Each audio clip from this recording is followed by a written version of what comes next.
secrétaire général des Nations Unies, Antonio Guterres, a pointé du doigt l'addiction de l'humanité aux énergies fossiles après une récente série de catastrophes climatiques et alors qu'un rapport publié hier souligne que le monde va dans la mauvaise direction. Inondations, sécheresses, canicules, feux et tempêtes extrêmes ne feront que s'aggraver et battent des records avec une fréquence inquiétante, a souligné M. Guterres dans un message vidéo. Canicules en Europe, inondations colossales au Pakistan, sécheresses graves et prolongée en Chine, dans la Corne de l'Afrique et aux États-Unis. Il n'a rien de naturel dans l'échelle nouvelle de ces désastres, a-t-il jugé. Ses propos, à quelques semaines de la COP27 sur le climat prévue en Égypte en novembre, accompagnent la publication d'un rapport compilé par l'Organisation météorologique mondiale de l'ONU sur l'état de la science climatique.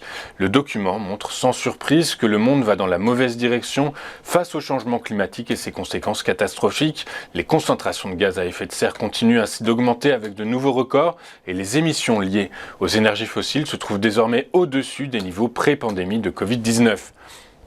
Selon des données préliminaires citées dans le rapport, les émissions mondiales de CO2 en janvier-mai de cette année sont 1,2% supérieures à la même période de 2019. Elles sont tirées par les États-Unis, l'Inde et la plupart des pays européens, selon les auteurs. L'inflation aux États-Unis a très légèrement ralenti sur un an en août, mais est ressortie supérieure aux prévisions. Selon les données publiées hier par le département américain du travail, les prix à la consommation ont augmenté de 8,3% sur un an en août contre 8,5% en juillet. Les économistes interrogés par le Wall Street Journal tablaient eux sur un taux d'inflation de 8% en août. Sur un mois, les prix à la consommation ont progressé de 0,1% en août en données corrigées des variations saisonnières, alors que les économistes s'attendaient à un recul de 0,1%. L'indice de base, qui exclut les prix de l'alimentation et de l'énergie, s'est inscrit en hausse de 6,3% sur un an en août contre une hausse de 5,9% en juillet et a progressé de 0,6% sur un mois contre une augmentation attendue de 0,3% et de 6% sur un an. Ces chiffres devraient conforter la Banque centrale américaine dans sa politique d'augmentation de ses taux directeurs. Le marché anticipe une augmentation de 0,75 points de pourcentage à l'occasion de la prochaine réunion de la Banque centrale la semaine prochaine. Selon l'outil FedWatch de CME Group, la probabilité pour que la prochaine hausse des taux de la Fed atteigne 1 point ressort désormais à 20% alors qu'elle était nulle avant la publication de l'inflation pour le mois d'août. Le secteur bancaire français et le ministre de l'économie ont annoncé hier un plafonnement à 2% de la hausse des tarifs bancaires l'an prochain, ainsi qu'une diminution des frais bancaires pour les publics fragiles, des mesures pour contrer l'inflation souhaitées par Bercy. Toutes les banques ont pris l'engagement de ne pas augmenter leurs tarifs bancaires de plus de 2% sur l'année 2023, a déclaré Bruno Le Maire lors d'une conférence de presse à l'issue d'une réunion avec les responsables du secteur.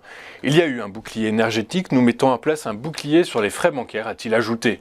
Face à une inflation forte de 5,8% sur un an au mois d'août selon les dernières estimations provisoires de l'INSEE, le gouvernement avait invité les entreprises en mesure de le faire à un geste en faveur du pouvoir d'achat des Français. Avec des profits records en 2021, le secteur bancaire s'est rapidement retrouvé dans le viseur de Bercy. BNP Paribas, Crédit Agricole, Société Générale, le groupe BPCE et le groupe Crédit Mutuel ont engrangé à eux 5 plus de 30 milliards d'euros de bénéfices nets. L'année en cours devrait suivre la même tendance et la remontée des taux de la BCE qui a passé son taux sur les dépôts bancaires de 0 à 0,75% jeudi dernier leur est favorable, rappelait ainsi le gouverneur de la Banque centrale, France Villeroy de Galhau. Avant de poursuivre notre émission, regardons ce qui s'est passé sur les principales places boursières de la planète hier. Les bourses européennes ont terminé en nette baisse suite à la publication des chiffres de l'inflation aux États-Unis, des chiffres plus élevés qu'anticipés, ce qui a remis en cause les anticipations de taux et ravivé les craintes de récession économique. Désormais, le marché anticipe une probabilité de près de 100% que la Fed remonte ses taux de moins 0,75% la semaine prochaine. À Paris, le CAC 40 qui prenait jusqu'à 1% en journée a fini en repli de 1,39% à 6245 points. À Londres, le FTSE a cédé 1,09% et à Francfort, le DAX a cédé 1,59%. La bourse de New York a fini hier, comme vous vous en doutez, en net repli. La hausse inattendue des prix à la consommation confortant les craintes d'une poursuite à un rythme soutenu du relèvement des taux d'intérêt de la Réserve fédérale américaine. L'indice Dow Jones a cédé 3,94% à 31 104 points. points. Le S&P 500 a perdu 4,32% à 3932 points. Le Nasdaq Composite a reculé de son côté de 5,16% à 11 633 points. En France, seuls les utilities ont fini la journée en territoire positif. Le secteur a pris 0,89%. Les principaux replis sont à mettre au passif de la tech qui a abandonné 3,31%, de la santé en repli de 1,96% et des matériaux de base qui ont lâché 1,79%. EuroAPI a signé la plus belle performance du SBF 120 avec un gain de 3,42% à 17,36 €, boosté par une note de Deutsche Bank qui a relevé son objectif de cours de 22 à 22 € en mettant en avant notamment son modèle économique et sa présence sur des marchés finaux solides face à un environnement macroéconomique dégradé. Le titre Orpea, quant à lui, continue de subir les foudres des investisseurs. La société a dévissé hier après l'annonce d'un net recul de ses marges au premier semestre, repli qui pourrait se poursuivre sur la seconde partie de l'année. Le titre a perdu 7,45% à 15,22 €. Je rappelle que depuis le 1er janvier, le titre du groupe de maisons de retraite Orpea a reculé de près de 83%.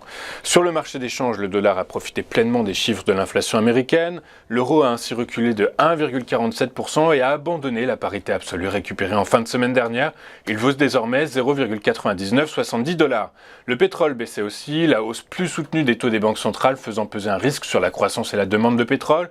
Le baril de Brent de la mer du Nord à échéance novembre a ainsi reculé de 0,5% à 93,53 $. Quant au baril de WTI, pour livraison en octobre, il a perdu 0,23% à 87,58 $. Suite à la publication des chiffres du CPI américain, le Bitcoin a plongé de 10,1% à 20 103 $.